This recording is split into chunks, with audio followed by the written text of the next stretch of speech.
Frank Miller's Holy Terror. I wonder if it was censored because it didn't seem as anti-Muslim as I hear the Batman comic got. Sure, it shows a stereotype, but there are people who are like that. And even Frank Miller's Fixer character wasn't really a pure hero anyway. It's more about dark characters and realistic characters rather than just showing a black and white version of stuff. Good versus evil. Red Hood and the Outlaws 2016 Rebirth. Disappointing. The cover pretty much tells you everything you need to know about the comics, and you pretty much don't need to watch any of it. First issue, let's go issue by issue. The first issue flashes back to Jason Todd's origin. He fights Maud Gunn in one fight scenario before saving her in another. It flashes back to when he's trained by Bruce in tactics, to him doing tactics versus Bruce. He's played up too much of a good guy in some parts, but I guess that makes him more relatable, so that makes it darker actually. Roman is the orchestrator of the Outlaws. He meets someone at the end of the issue. Jason Todd does, I mean. Issue 2 basically has hit Red Hood avoid the goons after Black Mask states that he wanted Red Hood as his heir. Major reveal in the end. I'd probably skip issue 2, even considering skipping issue 1. Also, Dark Starfire character would have been interesting.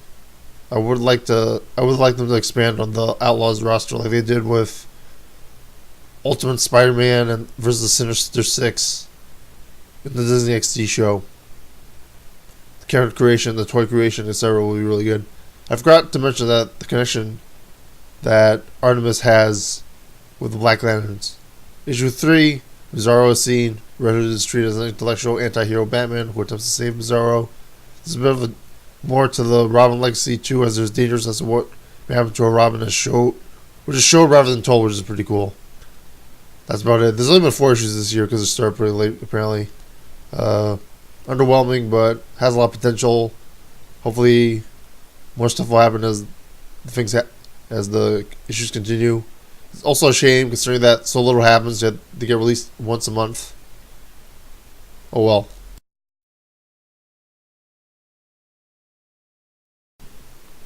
All-Star Batman and Robin the Boy Wonder issue 1 review. This is done by Frank Miller and Jim Lee, I believe. It's sort of a weird thing. Not really what I expected from Miller offensively or praisingly wise. Jim Lee does good work. There's a lot of sexy shots of Vicky Vale. I guess they want to spin off the Burn Schumacher stuff, but she has red hair. Maybe it's some sort of Batman Barbara fetish. It tells the origin of corrupt cops and Robin. The cops mistreat Vale misogynistically, a bit like Miller, but toned down, so it's not as interesting as his 80s work. Holy Terror at least had his artwork done down, opposed to the random post-2000s artwork. Not really Jim Lee's best work ever.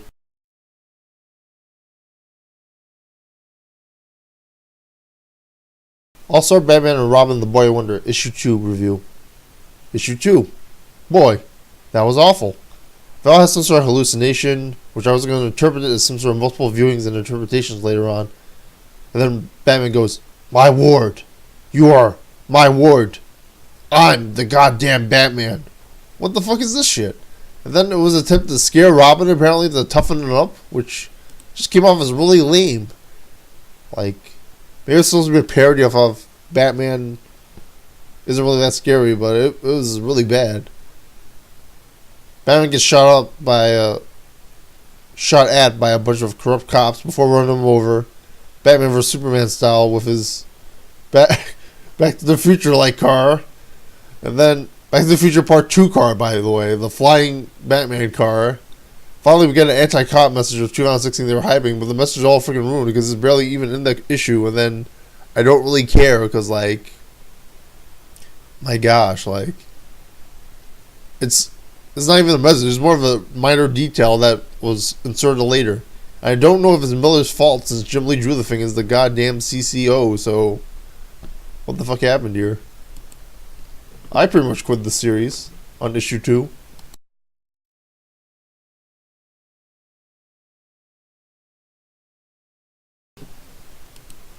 Action Comics 2016, issue number 957. Interesting. Spoilers alert. Do not want to hear spoilers. Do not continue. I'm going to continue right now. Lex Luthor emerges as the new Superman. Superman then goes and encounters him. And this is a Clark Kent who was neither of them. Very interesting start. I was wondering what Lex Luthor's next step would be, and this is a good place for him to go.